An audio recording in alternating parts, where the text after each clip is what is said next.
Deuxième rejet pour le collectif budgétaire numéro 2 présenté par le gouvernement ce matin à l'Assemblée. Moetai Broderson veut désormais recourir à l'article 156.1 du statut pour faire adopter son texte.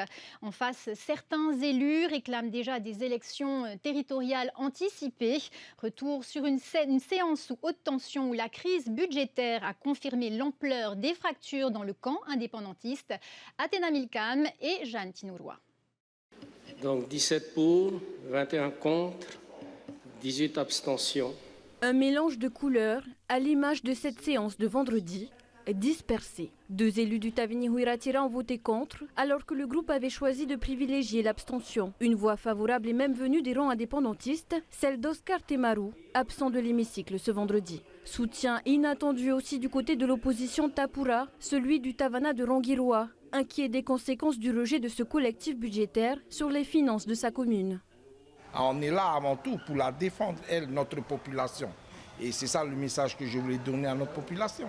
Le texte présenté par le gouvernement est pourtant strictement identique à celui rejeté lors du premier vote. Les interprétations divergent encore sur ses conséquences financières, mais au-delà des aspects techniques, c'est surtout la crise politique au sommet du Tavini qui s'est invitée dans les débats. Une rupture désormais ouverte entre le président du pays et le camp bleu-ciel, sous l'ombre d'un leader indépendantiste absent et placé malgré lui au centre des tensions.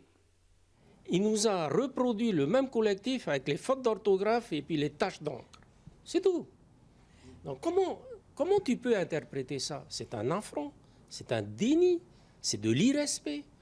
Mais j'aimerais vous poser la question, c'est quand la dernière fois que vous êtes allé rencontrer le Métouan? Si ces personnes n'ont pas pu se rendre et pour aller le voir, le visiter, c'est parce qu'on a du respect pour lui. C'est pour éviter d'aller le perturber ou de lui faire part d'arguments de tout ce qui se passe. Un règlement de compte qui a occupé toute la matinée des élus de l'hémicycle, l'opposition aux premières loges. Je vous remercie parce que c'est quand même exceptionnel d'avoir assisté à un comité de majorité. J'en ai jamais vu. Des lessiveuses, ça fait 40 ans que je suis à l'Assemblée. J'en ai vu des lessiveuses ici, mais comme on a vu aujourd'hui, c'est exceptionnel. Parce que si vous voulez régler vos comptes, même provoquer un conseil politique propre à vous-même, mais ne nous faites pas perdre notre temps.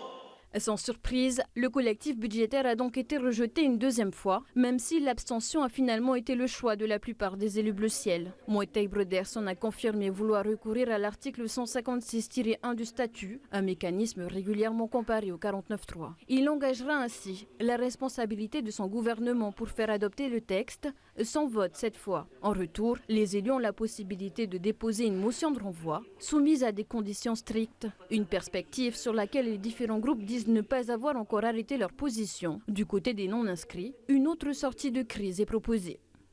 Aujourd'hui, nous demandons de rendre la parole au peuple avec cet article 157-1 qui permet au président de provoquer des élections anticipées pour renouveler l'Assemblée. Une option à laquelle le président du pays, Moetai Broderson, s'oppose.